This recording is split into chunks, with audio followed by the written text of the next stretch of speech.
Marvel's long-suffering fourth phase has come to an end, the fifth and sixth look much more interesting, largely because of the villains. Kevin Feige worked on his mistakes and finally stopped stuffing the movies and series with useless villains who are forgotten after the end credits. Things will be much cooler in the next phase. The Gramovarians, Namor, the Ultimate Evolutionary, and, of course, Dr. Doom. The main villain will be Dr. Doom, who we'll talk about in the next few minutes. Make yourselves comfortable, friends. Dr. Doom will be played by Robert Downey himself. Whether this will be the grandest comeback or the most high-profile failure, we'll find out later. But Doom is a key character in the Secret Wars storyline in the comics. But let me get this straight. Dr. Doom was created by Stan Lee and Jack Kirby in 1962. The character is older than Spider-Man, Iron Man, and even the Avengers. Back then, Marvel only had the Fantastic Four, of which Stan Lee made Victor Von Doom the villain, unlike a lot of characters. Who became famous by accident, Dr. Doom was originally planned as the ultimate villain for years to come. Admittedly, Stan Lee didn't have time to tell the character's biography until 1964. There, readers learned that Doom's name is Victor, and he is the son of gypsies Werner and Cynthia. They live in the fictional country of Latveria, which has seceded from Hungary. Victor's father is a doctor and his mother is a witch, kind of like Agatha from WandaVision. One day she decided to get Mephisto's powers, but it didn't work out and the woman died. Victor's father, in turn, was unable to cure the wife of the king of Latveria and was banished with his son. There he froze to death, and little Victor Von Doom was left alone. Soon enough, he found his mother's devices and began to learn sorcery, and later on, in the applied sciences, discovering the skills of a genius. It even got to the point where Victor was called to New York University. There he met Reed Richards, with whom he immediately began to compete on the field of intellectual superiority. Victor's first invention was a machine designed to save his mother's soul from hell. It exploded, leaving scars on the guy's face, and the Institute did not approve of such experiments. Victor went on a wander around the world, and the first thing he did was to make himself a mask that covered the terrible scars. And the second overthrew the monarch Latveria, whom he blamed for his father's death. Doom established a dictatorship in the country rather quickly, beginning to rule with an iron hand, while hatching plans to enslave the world, which constantly resulted in confrontations with the heroes and various teams. Almost always Dr. Doom lost not to the Fantastic Four or the Avengers, but to himself. That's the key thing about him. As conceived by Stan Lee and Jack Kirby, Victor Von Doom is a proud, narcissistic perfectionist. He is overly arrogant and sometimes makes bad decisions, knowing full well where they will lead. Jack Kirby even made up the story that Doom has just one small scar under his mask, but he's such a perfectionist that he won't even let it show in public, considering it something terrible.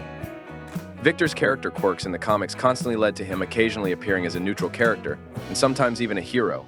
All in all, for the movie universe, the options are perfect. Dr. Doom's plans and speeches about the imperfections of the world in the comics look even more convincing than Thanos, and consequently he will be a good villain for the Avengers movie, if only because many viewers will believe in his goals. And Victor's powers are aplenty. He is a fusion of Tony Stark and Doctor Strange. From Stark, Doom took techno-talent and the ability to create various devices. Victor created a time machine, a device to give superpowers, teleportation machines, and, of course, a bunch of cool costumes.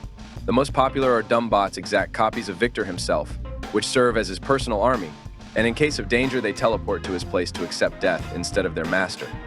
In addition, he created Dumb and Servostrasha, guarding Latveria and not inferior in power to the robots of Iron Man. Victor's magical powers, which he inherited from his mother, complement these devices. Dr. Doom is a pretty good wizard who once studied under Doctor Strange, and when he died, he was one of the candidates to become the new Supreme Wizard of Earth. Makes his technique even stronger. His thoughts are impossible to read, and the villain himself can also hypnotize his opponent or transfer his mind into his body. But perhaps Dr. Doom's most important ability is his flexible mind. Unlike Tony Stark, Victor is a born leader, an excellent politician, and a competent strategist. This allows him to win, even without fighting. Being the ruler of Latveria, the villain also has diplomatic immunity and uses it to the fullest. Just for the sake of humiliation, Dr. Doom once forced Captain America to accompany him on a tour of the United States. It was intelligence that allowed Victor to gain incredible power. By stealth, he gained the powers of the Silver Surfer and the Scarlet Witch's ability to control reality. With their help, Doom periodically declared himself king of Europe, Africa, or the entire Earth, backing it up with actions. Victor accelerated the evolution of monkeys, froze the tropics, defrosted glaciers, controlled the Earth's orbital motion, and whatnot. There's no point in going through all the comics, as Marvel will change the character's story anyway. However, some of the storyline Kevin Feige is sure to screen. After all, Secret Wars is the official title of Avengers 6, and in them, Dr. Doom was a key figure. The plot began with the fact that the multiverse died because of the constant conflicts of worlds. Victor hustled up and took possession of the powers of the Beyond, a being capable of manipulating entire realities. Using them, Dr. Doom merged sections of the surviving worlds into one golem planet and called himself its divine emperor. You remember Victor's ego issues, right? However, in Secret Wars, the title of divine wasn't far from the truth. Dr. Doom erased all survivors' memories of past lives, set up a police state on the planet with the help of Doctor Strange and the Thor Corps, and proceeded to rule it as he pleased. Always, Victor lost to himself. His reign was going well, and the hand-picked Thors were dealing with all of Doom's threats.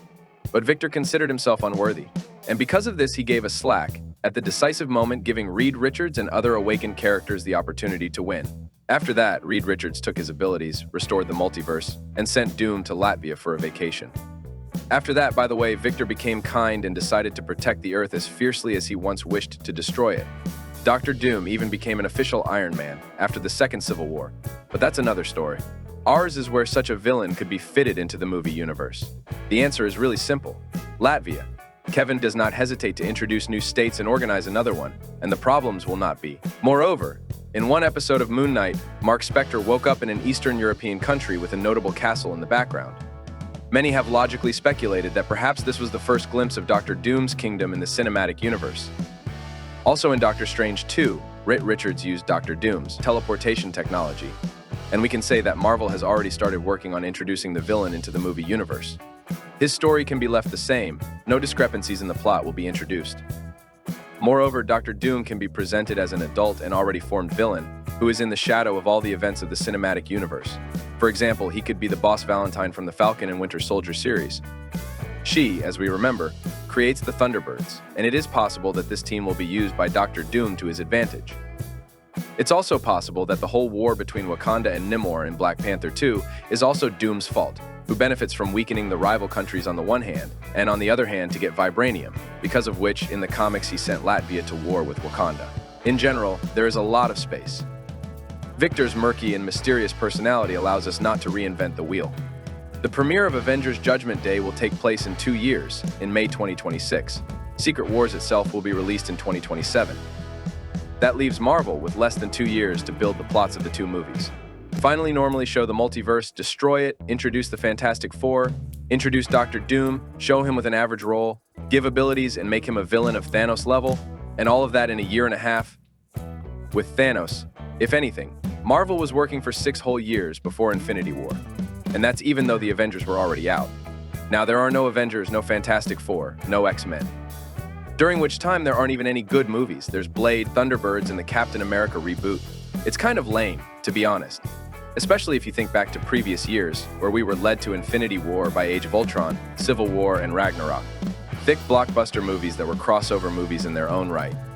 Avengers 3 and 4 were 10 years in the making and included a grand total of 5 smaller crossovers. Now Marvel wants to do the same thing in 2 years. Having MS Marvel and other disposable characters with projects that no one has watched looks, frankly, pretty weird. Especially since we're talking about Secret Wars. Almost the biggest crossover in Marvel Comics history. One multiverse should be revealed for 5 years before even talking about Secret Wars. But Marvel doesn't have that kind of timeline. Do you believe that Marvel will be able to prepare us for such a large-scale crossover in such a short time?